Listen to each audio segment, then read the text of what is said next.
All right, fantasy football is finally over. Fantasy playoffs are done. So, figured it's the perfect time to review the Matthew Berry challenge. James Herrick is here. Before the year, I basically have always been of the opinion that Matthew Berry just isn't good at fantasy. I mean, I say that about 99% of this industry. It's the reason we started this whole thing. I just think a lot of people are really bad at this. And the fact that Matthew Berry, he makes millions upon millions of dollars. This was going to be the year we finally track it.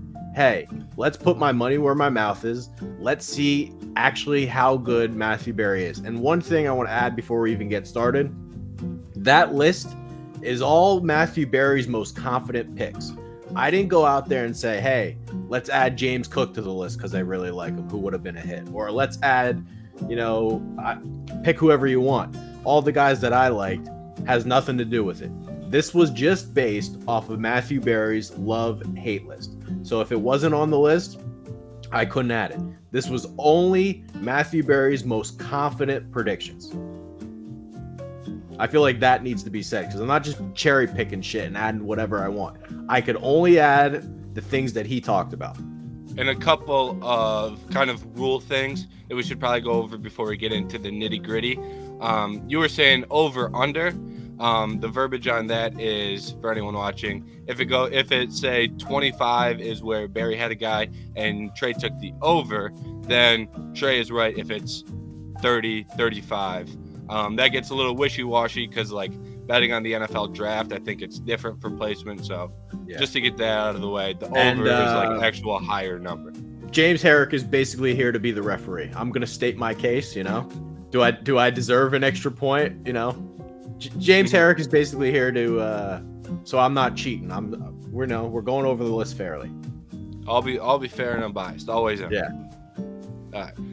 So here's the original post. I think we're starting off with a tricky one because my whole point on this was he's not Josh Allen. Can we please stop pretending that he's Josh Allen? He's not close to Josh Allen. Like if you put Lamar Jackson on your love list, it is, I think he's the best quarterback in fantasy, which is what he basically said.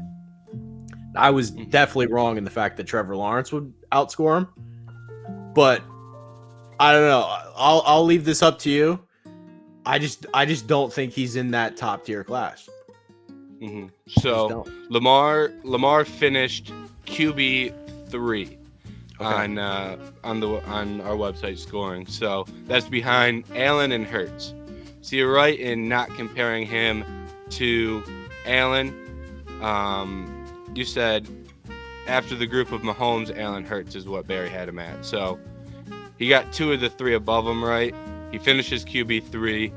I think we got to give him a point here, especially since you said Lawrence would finish better. Yeah, I think that's I should have picked Brock fair way to go about it. And this is also one of the best calls on his side of things. So we're starting it out hot for Berry because I already looked through all these, but we're starting it out hot for Berry. No problem. So he takes one off the jump, but things will change quickly. If I have to lose a point, because I didn't bet on Lamar Jackson, I got no problem with it. It has worked out several years previous. So this is the year it came back to get you. Was this year? This one has to be a win for me. Anthony Richardson. This has to be a win for me. He had him as QB 12. You took the over. He got injured and he finished at 37. And you notice how I put in there all these season-ending injuries. I don't think that was talked about enough with a guy like Anthony Richardson. I mean, there was the way that he played. There was a good shot he was going to get hurt, and he got hurt multiple times. I still think this is a pretty clear win for you. I agree. And then moving down, we've got Geno Smith. Where did Geno Smith finish? Short and sweet description, and it's pretty accurate. So Berry had him QB 13. He finishes QB 20, and so that's a win. That's a clear win, and that is behind the likes of. He finished behind Carr, Dobbs, Herbert, who got hurt. Carr was brutal. The fact that he finished behind Carr is nuts. All right, and then swinging it over to Bijan Robinson. I believe that this should be a win for me. Yes, because Barry had him ranked at RB3. Which I thought was nuts. In hindsight, it is nuts. And he finished RB12. These next two, I'm definitely going to lose, but I think those are the only two that I lose the rest of the way. As far as these two guys go, it's also very, very rare that you see these guys finished. Montgomery finished RB8 and Gibbs finished RB10. Having two teammates in the top 10 for running backs, very, very unlikely. I'm just never, in the history of fantasy football, I'm just never going to predict that two running backs are in the top 10 on the same team. Mm-hmm.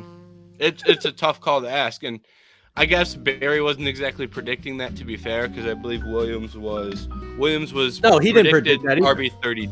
Yeah.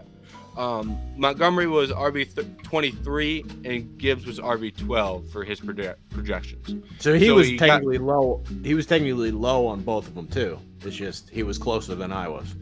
Yeah, slightly low. I don't want to knock him for having RB10 listed as RB12. That's as close of a call as you can get. Well, almost, but he was low on Montgomery. I'll take the L for the Lions call. No problem. All right, this next one's a good one. Rashod Penny. I would actually like to make my case that I think this should be a 3-pointer for myself. All right. Just for the actual numbers. Yeah. Go ahead. Before you get into your case, he had him as RB40. You take the over. He finishes his RB 128. So technically, he did finish 3 times worse. Yeah. Than he projected. So, but that's not even my argument. My argument is he was so wrong about this that he got all 3 running backs wrong. He had Penny as number 1. I had Penny as number 3. Penny finished as number 3. I had Swift as number 1. Swift was number 1. I had Gainwell as number 2. He did not, he had it in the exact wrong order. That's why I think I should get 3 points here. I will second the 3-point because, like you said, you got the order correct in the 1, 2, 3, and he finished 3 times worse than Barry projected. He was projected 40, finished 128, I believe it was.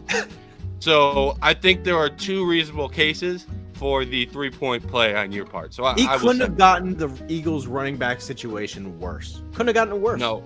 So you had Swift the under. He had him at RB 31. He finishes at RB 18.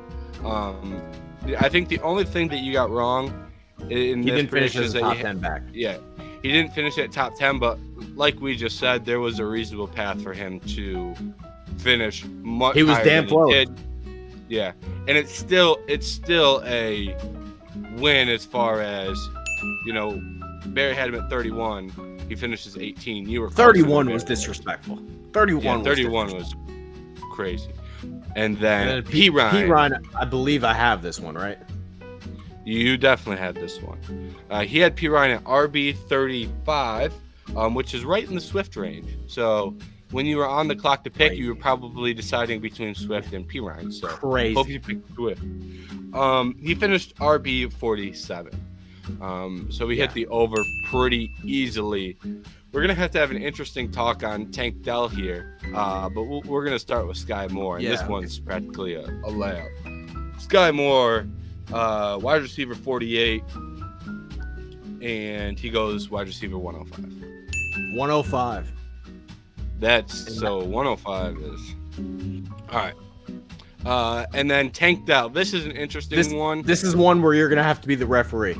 Yeah, I get it. He had some big Go ahead. weeks, but again, if you're investing in a 160-pound receiver and you think he's not gonna get hurt all year, which I actually think I put in my my draft profile when I wrote about Tank Dell, the history on 160-pound guys panning out over a sustainable period of time. It's just like a list of 0. It's just something philosophically I will bet against the fact that I weigh 165 pounds. Philosophically, in terms of being an NFL receiver, it's something I will bet against every single day of the week. He was playing for the Houston Texans, who actually outperformed expectations. And by a mile. By another thing to note is Matthew Berry and those guys, they don't play best ball. So you actually never really knew when to. If you were putting in a lineup, you had any idea when to start this guy? I mean, any idea? Yeah. Now I think I had him in our best ball league for a period of time, and I was very happy I didn't have to make that decision. I had him and Nico. I was very happy I didn't have to figure out when to start one of them. I was very happy. His line on it was Tank Dell will be a thing. I think Nico Collins was the thing. You tell me. I don't care. I mean, if you played best ball, he had a couple weeks to help you, but he does not play best ball. You would have had to know when to start him. I don't know. I think we leave this one off the board. We call it a draw because maybe I'm biased because I benefited from having Tank Dell on my best ball team. Maybe I'm biased in that, looking at it that way. But you also deserve credit for calling Nico Collins ahead of him. So I think we just call it a draw. Barry, if you took him, he didn't even have him ranked, which makes this kind of fuzzy to begin with. Didn't have him ranked. You can't even defer to Barry having him 40 and him finishing 31. He didn't have him ranked, so it's hard to even give him credit in that regard. So I think we just call it nil. You and Barry both had some corrects and some incorrects on this one. I think we call it a fair deal. Fine. All right, moving on. Rashod Bateman, who I believe you have I believe you have benefited greatly from fading Rashod Bateman throughout his whole entire NFL career. Unbelievable. It's just unbelievable. I mean, let's just even go back to that draft. I have the notes on it if someone wants to Google it. AFC North draft grades, whenever someone wants to pull it up from that year. I thought it was a fucking joke that guy went in the first round. He's not a first round receiver. I understand that he's better than his teammate at Minnesota, Tyler Johnson, but the gap shouldn't have been first and fourth round. Just no way. You took Rashod Bateman in the third or fourth round. Okay, I understand it. Never a first round pick. Was never a first round pick. And if you want to pull up my notes on Zay Flowers, I said Zay Flowers was a first round pick. I love Zay Flowers. So I almost think it should be 2 points. One for Bateman sucking and one for Flowers being awesome. I was thinking that as well, and it would be similar to the last case. He had Bateman at 44. He finished 88. So literally, there's a case for 2 points there. You said draft Flowers instead. This last one, Mike Evans. This one is about as big of a home run as you can get. About as bad, about as disrespectful as it possibly gets to suggest that Mike Evans, the only way he was finishing as wide receiver 33 is if he tore his ACL in week 3. Other than that range of outcome, there was no shot. I mean, no shot he was ever getting this correct. And here are some nice little stats on this. You took the under on wide receiver 33. Mike Evans finished wide receiver 3 with 227 points. Wide receiver 33 had 131 points. So he almost got 100 more points than wide receiver 33. So this was home run all the way around. If you took Mike Evans in 7th round, if you spent $15 on Mike Evans, you were absolutely in a great spot this year. 100%. It's as simple as that. This is one of the worst calls in fantasy in the entire year. Mm-hmm. In the entire year. I think instead of giving you a bonus point, we should give him negative points, just to really hammer home the fact that he's wrong. I say we call it 12-2. Negative point on Evans. Okay. If that doesn't deserve a negative point, I don't know what does. Okay. So my prediction going in was, I think we're gonna kick his ass, but I'm not quite sure it'll be Sean Allen territory. This was Sean Allen territory. We fucking smoked him. I believe we talked about this, me and you, on an episode of Cheese. And if I remember correctly, you said, what are the betting odds? And I think I said minus 300. And you covered pretty easily. That was a good bet. I would say, yeah. It's about as easy of a cover as you can get. Any closing thoughts we want to go over? I mean, my closing thoughts are this was an absolute win for you.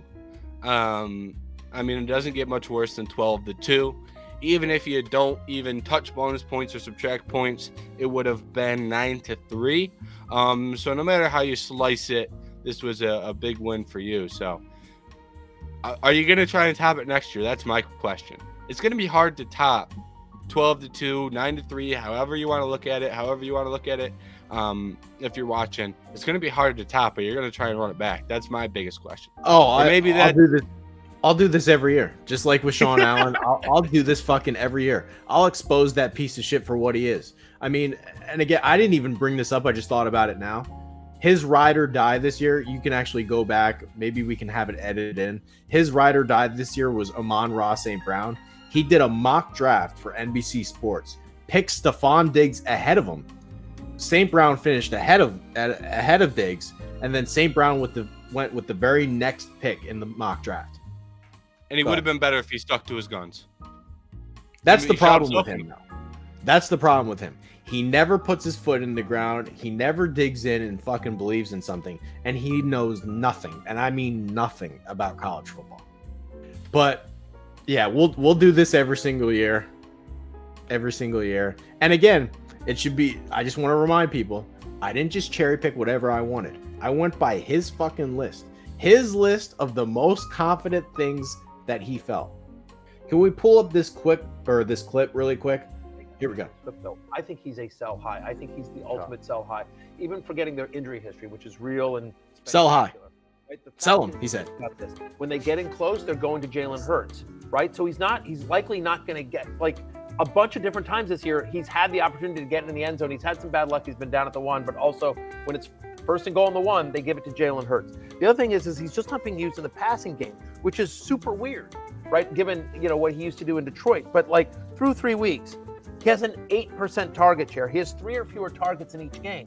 So really, like, again, he was dominant in this game, 130 yards on 16 rushes, 1 reception for 8. But like, so wait, he got, like, in a game like this, he got under 15 fantasy points. Like this should have been a 22-point game given how dominant he was and how much they were up. And so my point is that he's been in 2 national games where everyone's seen him look like, whoa, DeAndre Swift looks awesome. That offensive line is great. But again, like, he's probably not scoring a ton of touchdowns, and he's not involved in the passing game, and the injury history is real, and Kenneth Gainwell is still there.